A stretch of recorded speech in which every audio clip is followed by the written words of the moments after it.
It all begins on a dark night, with heavy rain and lightning in the sky. From that moment, you know that something bad is about to happen. Indeed, a group of masked thugs can be seen who have kidnapped the students of that school in a sports hall. Some of them are crying and thinking about their parents. Suddenly, one of the students named Ahao shows a burst of courage, and when he tries to react violently, he is stopped by another schoolmate, a red-haired boy. This red-haired boy is the protagonist named Ling Luan, who tries to persuade him not to waste time and get beaten up. While the protagonist convinces the boy, 5 other students with superhero complexes attack, thinking that being 5 against 4 kidnappers would give them an advantage. They hadn't even landed the first blow when one of the kidnappers starts attacking savagely, and blood begins to rain everywhere. While they beat up the boys, the rest of the classmates take advantage of the moment and run like horses trying to escape. Ling Luan signals to his friend Ahao to escape, but he is concerned about what is happening to those who are being beaten. At that moment, Ling Luan has a kind of flashback to his childhood, with a scene in which a man is giving his mother a hard time because he had left other children in a river without a float. But Ling Luan's excuse is that the float could not save all 5 children because it would not hold the weight of all of them, so he thought of saving himself first. After the flashback, we see the protagonist trying to escape through one of the darkest areas so that they are not seen and also beaten up. Suddenly, Ling Luan sees a person with turquoise blue hair named Jai Feng. With his face showing relief that they finally came to rescue them, Ling Luan watches as Jai Feng launches himself at the wrongdoers, slashing at them and moving at super speed. Then he stops and begins to sheath his katana, and the protagonist realizes that he only cut 3 out of the 4 kidnappers. The 4th kidnapper then goes to catch a student who is running and calling for help. Before he can catch him, Jai Feng appears, wielding his katana and giving the kidnapper a cut, throwing him to the ground. Ling Luan exclaims with a face full of excitement, "He's from the Psionic Association." We see Jai Feng in the midst of the crowd of students running out of the classroom. Ling Luan shouts Jai Feng several times but he doesn't hear him. Later, Jai Feng thinks that the most important thing is to save himself. A few seconds later, Jai Feng is seen talking on his cell phone, notifying him that the situation is under control. However, while he talks on the phone, he doesn't realize that one of the captors is about to deliver a lethal blow. At the last second, Ling Luan jumps on Jai Feng, preventing him from receiving the imminent impact. We see another flashback of Ling Luan in his childhood, explaining to his mother that he wasn't selfish and that in the river incident, he tried to swim quickly to the shore to get the psychic's attention, and thus save the other 4 children. After the flashback, we return to the scene where Jai Feng is surprised to not have died, while the criminal tells him that he was saved only because Ling Luan helped him. By the way, he appears without a mask, and with that face, we know why he used the mask. The kidnapper lifts Ling Luan by the head with one hand and mocks how he should die to make Jai Feng happy. This is when Jai Feng tells him to stop and not to kill him, but the criminal will spare Ling Luan if Jai Feng throws his katana. While Jai Feng considers his options, the villain tightens his grip on the protagonist's head, almost to the point of exploding. This is when Jai Feng agrees to throw his katana in exchange for Ling Luan's release. When Jai Feng throws his weapon, the kidnapper mocks him, saying that without his katana, he is no match for him. While the katana is spinning before touching the ground, Jai Feng lunges at the kidnapper and with super speed, picks up the katana and cuts the criminal's arm in half, freeing Ling Luan. Ling Luan also falls to the ground, injured by the cut. With a smile on his face, Jai Feng apologizes but says it was the only way to end the threat. Ling Luan, bleeding on the ground, listens to Jai Feng as he tells him not to worry and that he would die a hero. With the same smile, he tells him to rest in peace. As Ling Luan is slowly dying and losing consciousness, he watches Jai Feng walk away, talking on his cell phone, notifying someone of the accident where Ling Luan ended up dead. As he lies there dying, Ling Luan wonders if it was really worth it to have helped save Jai Feng, only to be left to die without any concern from him. Meanwhile, outside the school, we see Ling Luan's mother looking for him, but she is told not to worry because the psychic hero is with her son. The truth is that our protagonist is on the ground, dying and wondering if he should have been a hero or not. A few minutes later, we see a scene in a cemetery where Ling Luan's mother is crying inconsolably in the rain over the death of her son. Ahao, his friend, is also there. The gravestone with Ling Luan's photo can be seen, followed by the news that a group of villains attacked Wencheng High School, and that thanks to the psychic Jai Feng, more than 200 people were saved. Jai Feng appears, giving a statement about his duty as a protector of the citizens, and the people cheer happily for having a guardian who protects them. After the scene ends, we see Ling Luan again on the ground, bleeding to death, and in front of his eyes, a kind of virtual menu appears, giving him the option to resurrect if he so desires. Ling Luan looks incredulous at the menu with the options yes or no, and almost dying. He thinks that if resurrection means not dying, then he chooses the option yes. Once Ling Luan selects yes, the menu changes with a message, "Resurrection reward activated." The host gains the absorption ability. Do you want to activate it? Ling Luan chooses yes again, and the menu changes with a new message. The system will now begin to repair. Immediately, Ling Luan begins to receive electrical shocks that cover his whole body. As Ling Luan recovers, he wonders, what is the absorption ability? And his second question is, can I get revenge on Jai Feng? In an instant, we see Ling Luan's fangs coming out of his teeth as he exclaims that he is going to kill Jai Feng. He heads towards Jai Feng, who is talking on his cell phone, notifying someone of Ling Luan's supposed death. Without realizing it, Ling Luan sinks his teeth into his shoulder, causing Jai Feng to scream in pain.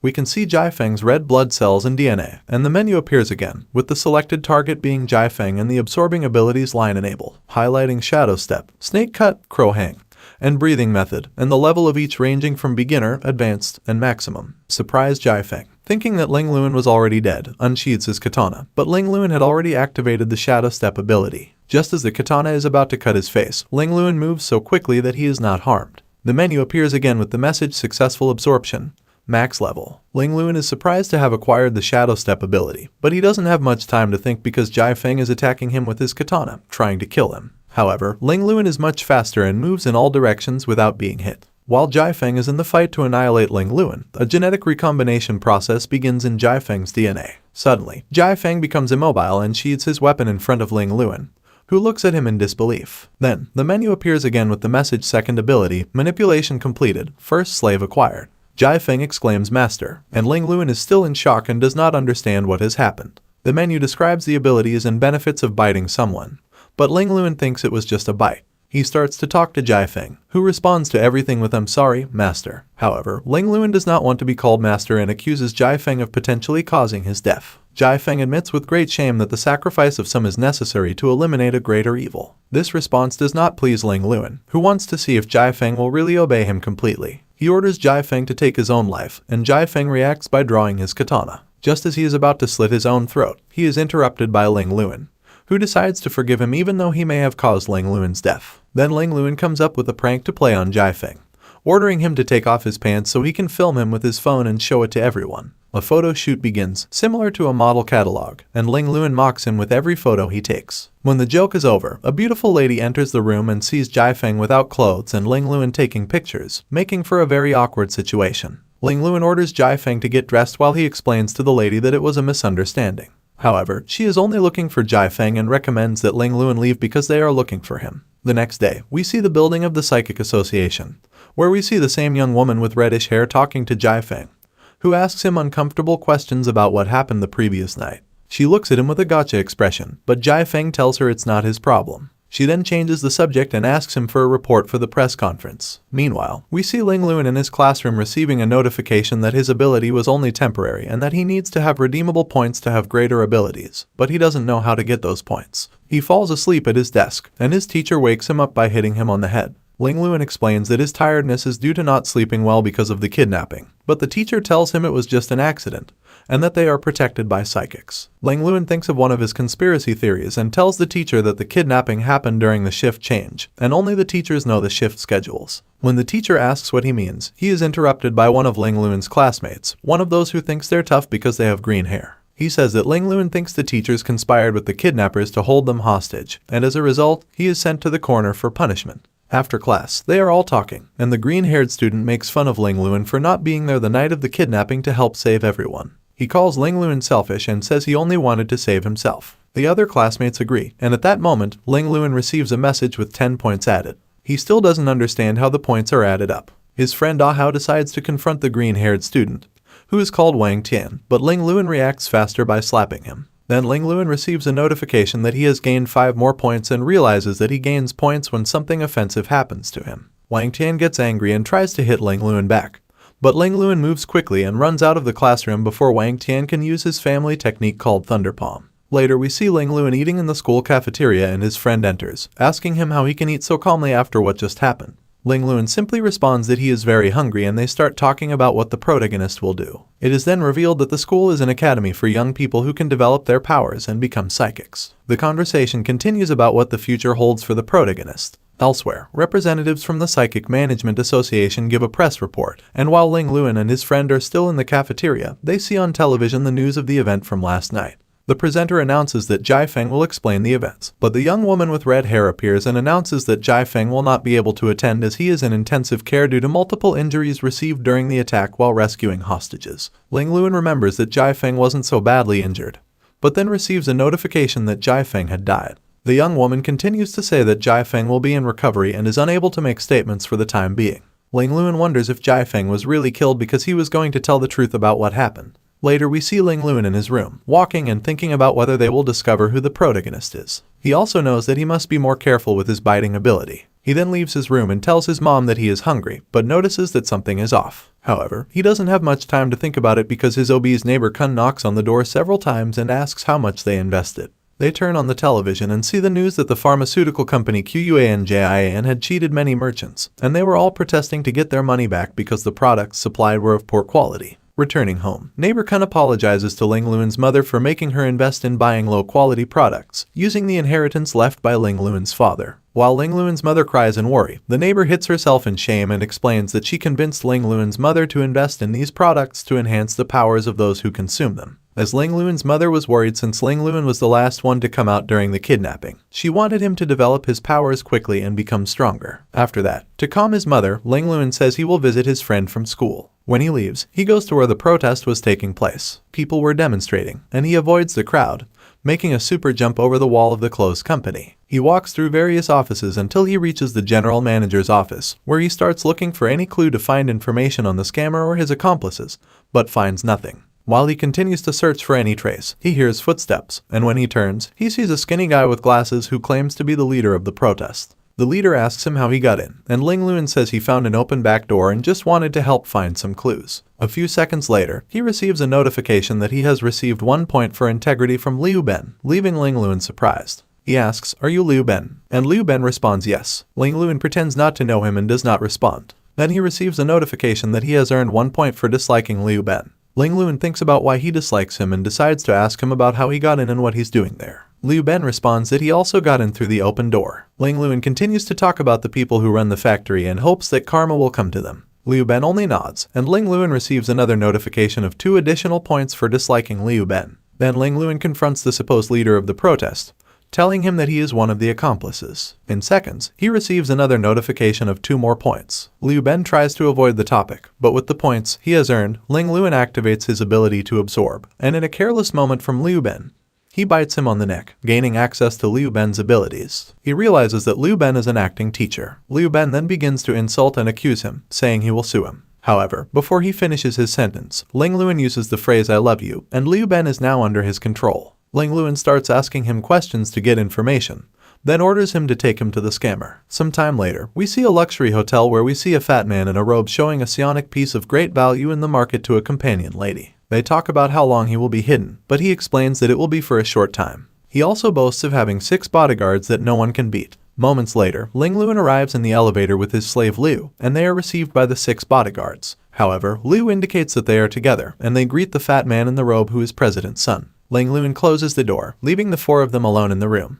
As they get closer, Ling Luan remembers his mother crying. When he is near, the fat man only humiliates him and offers him money. He also reminds him of the story of a woman who was recently desperate to buy psionic crystals. Ling Luan knows that they are talking about his mother and, without letting him finish talking, he punches him in the face, knocking him off the couch where he was sitting. The bodyguards hear the noises, but Liu Ben opens the door and tells them that they are just making some sweet love. In reality, Ling Luan is punching the fat man in the face while yelling "scammer," and with each blow, he earns additional points. Then we see the bodyguards outside, coughing and blushing to avoid hearing the uncomfortable noises from the room. But in reality, President's son is on the floor with his face all deformed from the blows he received. Then Ling Luan stops to ask him about the money from the scams, and Son only responds that he has no money and invested the money in real psionic crystals. Ling Luan does not believe him and slaps him. The fat man then explains that he is a stone appraiser and can recognize which stones are real with psionic energy. Then Ling Luan thinks it would be a good idea to have that ability. But when he decides to bite him, he realizes that he does not have enough points to activate the ability to absorb.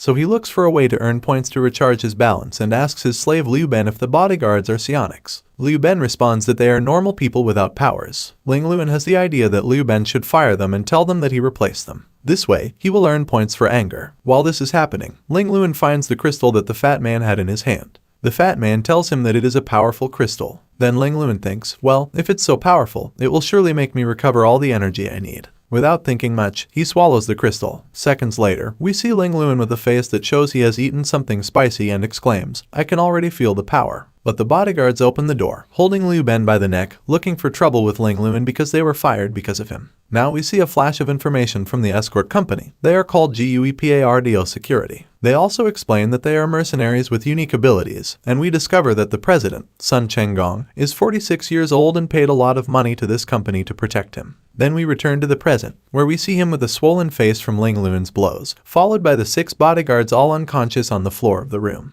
Ling Luan checks his points and sees that they have gone up, so he takes advantage and bites Sun on a finger. After crying from the bite, Sun responds with a "Yes, master." Suddenly notifications of points earned start pouring in, and he realizes that the displeasure caused by his slaves is transferred to him. Then he orders both of them to return the money of the defrauded people or give them real psionic crystals. He also discovers that the family of the green-haired Wang Tian runs a pharmaceutical group that sells fraudulent crystals. He orders his slaves to collect information on the illegal acts of the Wang pharmaceutical group. Then he says goodbye and records his contact number on their cell phone before asking for the address where they sell cheap psionic crystals. Sun gives him the address, and Ling Luan sets out in that direction. When he arrives at the address, we see Ling Luan walking through the bazaar, where all the vendors offer items, stones, and objects that are said to be psionic. As he walks, he discovers that many of the things they sell are fake. Suddenly, a person in a cap knocks him down and quickly walks away, talking on a device while instructing him to get rid of the merchandise quickly. Still rubbing his sore spot from the blow, Ling Luan doesn't realize that there's a silver-haired girl communicating on another device, notifying him that there's a suspect in the area. When he turns around accidentally, both of their faces collide simultaneously. The young woman, still in pain, runs to try to stop the man in the cap who had stumbled on Ling Luan moments before. While the suspect flees, he destroys everything in his path, and one of his arms begins to rapidly develop the ability to increase mass and volume with a reddish coloration. Just like bodybuilders when they take excess steroids, Ling Luan recognizes this ability as he remembers that one of the assailants had it, so he supposes that it could be one of the accomplices. Before making a single move, behind Ling Luan, a muscular, bearded, bald man with a scar on his right eye appears, who is coordinating guidelines to catch the suspect. Ling Luan recognizes him as Lei Hu, Wang Tian's uncle, who, as a spoiled child, boasted about his uncle's deck as a powerful psionist in school every time he can. Minutes later, Lei Hu appears at a high point trying to spot the fleeing suspect. Once he detects him, he makes a mega jump, throwing himself at the runner and landing right in front of him. Then he launches a kind of Kamehameha, causing him to go through a wall and be badly injured. Lei Hu approaches, and the suspect in the cap begs him to let him live and keep the secret. But Lei Hu wants to know where the thing is. While Lei Hu interrogates the suspect, Ling Luan arrives and remains hidden, listening to the conversation. However, the suspect spends his last energies trying to transform his arms into massive ones, but Lei Hu uses his power and with one hand, he explodes the suspect's body in two. At that moment, Ling Luan is surprised, and Lei Hu realizes that someone is present, so he decides to investigate. As he approaches step by step, Ling Luan thinks about biting him, but when trying to activate the absorption ability, he realizes that he does not have enough points because his opponent's power is superior to his. When Lei Hu is about to discover him, fortunately, an explosion occurs and Lei Hu is distracted, so Ling Luan takes advantage of the opportunity to escape, turning down an alley. However, Lei Hu manages to see someone escaping from the corner of his eye, so he notifies his men that there are accomplices in the perimeter. Ling Luan runs around trying to evade the other members of Lei Hu's group.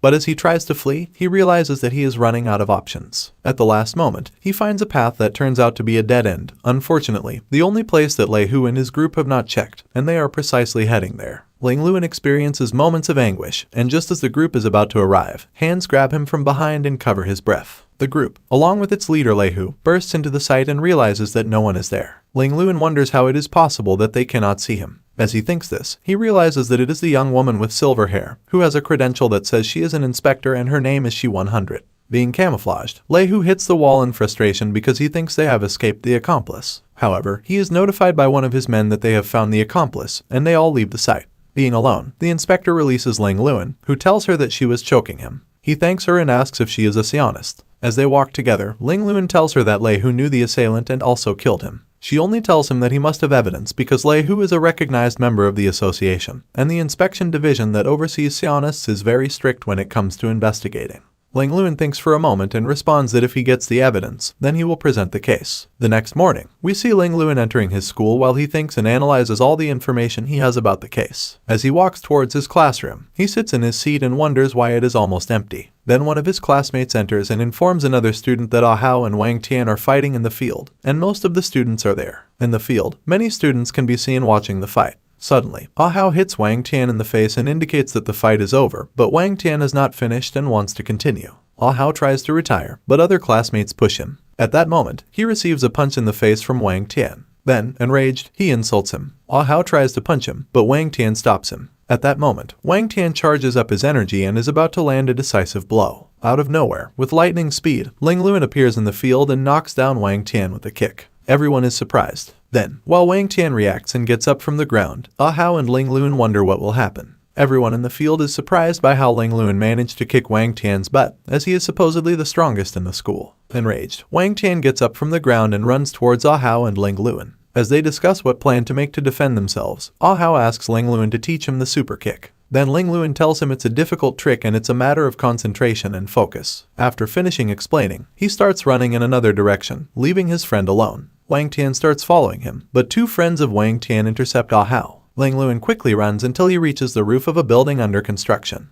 Once they are alone, Ling Luan confronts him and tells him that he knows the truth and his family is involved in the kidnapping. Wang Tian is surprised but does not deny anything. On the contrary, he tells him the whole truth about how he found a key belonging to a professor, and thus gained access to the information of the schedules of the psionic patrollers. He then shows him the key and confesses that he has told him everything because he will beat him up and frame him as an accomplice of the assailants by placing the key on him. Ling Luan had thought about biting him and turning him into a better person, but after that confession, he changes his mind. So, activating the Shadow Step, he launches himself at Wang Tian, who despite throwing punches, fails to connect any. However, with each movement, Ling Luan punches him in the face, then gives him a kick in honor of his friend Ah Hao. Injured, Wang Tian spends his last energy trying to annihilate Ling Luan, but Ling Luan, who is faster, launches himself at Wang Tian, breaking his spine and causing a vertebral fracture. That's why Wang Tian, realizing that he can't move his leg, begins to scream that he will tell his family, including his uncle Lei Hu, to destroy Ling Luan and his family. Ling Luan walks away, not before showing him that he recorded the entire conversation on his cell phone, which he takes advantage of sending to the Inspector Shi 100. In another scene, we see Ah Hao, who is somewhat beaten and tired but has won against Wang Tian's two friends. 2 weeks have passed since the rooftop incident, and Ling Luan is talking on the phone with Inspector Shi 100, who informs him of the progress of the case and the results obtained. They even notify him that Wang Tian has been sent to a detention center for minors. He also learns that Lei Hu is released due to lack of evidence of his involvement in the case, despite having killed someone. As a robber, he was just doing his duty. Also, his contribution to the case will remain anonymous, and his data will be protected. After hanging up the call, Shi 100 talks with a long-haired man in a wheelchair who seems interested in Ling Luan joining the association. Changing scenes, we see students at school waiting for the results of the blood test they had previously taken to present the psionic exam. While they wait, two classmates make fun of Ling Luan because they think he has no potential and remember when he wanted to run away on the day of the kidnapping. Suddenly, the loudspeakers mention that the students who passed the exam are Ah Hao and Ling Luan. The two who were making fun of him are in shock, envious of their luck. In an instant, Ling Luan receives a notification of points earned for causing displeasure to those two. Both Ling Luan and his friend arrive at the basketball court, where they meet 3 other students from other classrooms, Chen Dakui, Ruan Lushi, and Lin Si. After introducing themselves, they wonder where the teacher is. Suddenly, a noise is heard, and a black cat appears on one side of the fence. On top of the fence, the figure of a hooded person appears, who asks if they are all the ones who passed the test. Everyone looks surprised, and no one says anything. Then the hooded person tells the cat that it's time. With an agile movement, the cat begins to attack the students. Ling Luan tries to call on her cell phone, thinking that it's someone who wants to harm them. But the masked person only extends their hand and shows a kind of talisman, exclaiming Jupiter Feather and Lunar Strike. Fortunately, Ling Luan moves quickly and avoids the attack. She tries to activate the absorption power, but she doesn't have enough points since her opponent is very strong. To buy some time, Ling Luan yells at Ah Hao to try to distract them. Everyone tries to escape separately, but the masked person jumps on them and slowly neutralizes each one with one blow. The cat is just about to attack RUANLUSHI, but Ling Luan appears and kicks the cat. The masked person realizes they underestimated the cat named WUWU, who now starts to chase after Ling Luan. At one point, WUWU jumps on her, and the masked person gives an order, but WUWU doesn't listen. Ling Luan activates the absorption ability option and bites the cat's ear, thus gaining access to WUWU's abilities, but she has to wait 5 seconds for it to take effect. However, the cat transforms into a beast, and just as it is about to attack Ling Luan, the masked person orders it to stop. WUWU then returns to its original cat form. The masked person asks the students to stay calm, takes off his mask, and reveals his face. With a smile, they indicate that they just wanted to test their strength and greet them in an original way, but everything went wrong. After that introduction, the school director appears to formally introduce the stranger as Major Gu Yunxial. Everyone is surprised and happy except for the protagonist, who doesn't know who he is. His friend Ahau scolds him and explains that he is the best graduating psionist of the school, as well as one of the 9 leaders of the Psychic Association's murder investigation group. Ahau also tells him about all the solved cases and feats accomplished, including his ability to conjure spiritual transformation power. Despite everyone being happy and excited, Ling Luan doesn't show much emotion. Gu Yuanxiao explains that he was called to train them because they achieved the best grades in the school's history. The 4 students stand tall and excited, but Ling Luan looks at them apathetically. WUW approaches Ling Luan's feet and purrs, prompting Gu Yuanxiao to tell her that her cat likes him. The 5 students, along with Gu Yuanxiao, then enter a special classroom, where he begins to explain the theoretical foundations of psionics. The first thing to know is that there are levels of psionic energy, classified by a star system, something like ranks. 1 star is linked to absorption, 2 stars with movement, 3 stars with materialization, 4 stars with shape-shifting, 5 stars with transformation, and 6 and 7 stars are hybrids. After Gu Yuanxiao explains this, Ahau interrupts, asking if he is invincible since he has a level of 5 stars and the ability to transform. Gu Yuanxiao explains that there are other variables to consider when defining who would win in a fight. The most important thing is to know and master one's own spiritual power and create one's own combat movements. To go into detail about each star, Gu Yuanxiao explains that the first star, called absorption, is the absorption of spiritual energy by the human. It is a slow process that can be increased with training. There are time periods, for example, waiting a day to digest 3 psionic portions of 5%, which is what allows for the awakening of a star. Ling Luan asks for permission to ask a question: what happens if someone swallows a psionic crystal? Gu Yuanxiao responds that it is very dangerous because the energy content is higher than 80% of the tolerable capacity, and it can even result in death. Then Ling Luan remembers when he swallowed the crystal. Continuing with the class, Gu Yuanxiao explains what the 2-star level consists of, which refers to movement. Once the body has absorbed spiritual energy, it travels throughout the body, strengthening it and allowing it to break the limits of the human body. While Ling Luan reflects on whether the abilities of Blood Giant, the ones that the attackers had, and Shadow Step are 2-star abilities. Gu Yuanxiao continues the class by telling them that they will be supplied with many psionic portions for the next month and a half, but not to worry because the school will cover all expenses during that time. He also invites them to take full advantage of the opportunity, and concludes his motivational speech by informing them that the theory is over and it's time for practice. Later, the students can be seen training hard in physical activities such as athletics, weightlifting, swimming, boxing, and rope training. It's a cycle. They have to spend all their energy and recharge it with the psionic potion. It's a lot of training, and they even have to climb a mountain with many steps. Gu Yuanxiao motivates them by warning them that if they take too long, they will have to do push-ups. We see how everyone climbs exhausted. Suddenly, Ahau and Ling Luan see each other and start competing to see who gets there first. On the last step, they both jump and fall, each claiming to have won. As they catch their breath, Ahau talks to Ling Luan and congratulates him on his performance over the days. He sees him motivated to become a psionist, but Ling Luan contradicts him, saying he's not sure about taking the final test because he doesn't want to be part of an association of people who are under someone else's control. In his mind, he remembers Jai Feng, Lei Hu, Wang Tian, and even the red-haired girl who was looking for Jai Feng. As they finish talking, the other classmates slowly arrive after climbing the stairs. However, Gu Yuanxiao reminds them that if they took too long to climb, they had to do push-ups. So, as punishment, they have to do an hour of planks. When they begin to do the exercises, Gu Yuanxiao points out Ling Luan and his friend Ahau as bad companions, leaving the others to do the exercises alone. Then Ling Luan asks Gu Yuanxiao if the association is really good, and he responds that it's not perfect and that they can be the next generation that can help improve it. Everyone nods that they want to belong to the association. Gu Yuanxiao smiles and tells them they have to work even harder to achieve it. Everyone looks amazed, and Gu Yuanxiao tells them to start their plank exercises for an hour. Days pass slowly, and the training continues arduously until they finally reach the last day of training, and it's time for the second round of the psionic exam. This is a national exam that will take place in the Eastern District.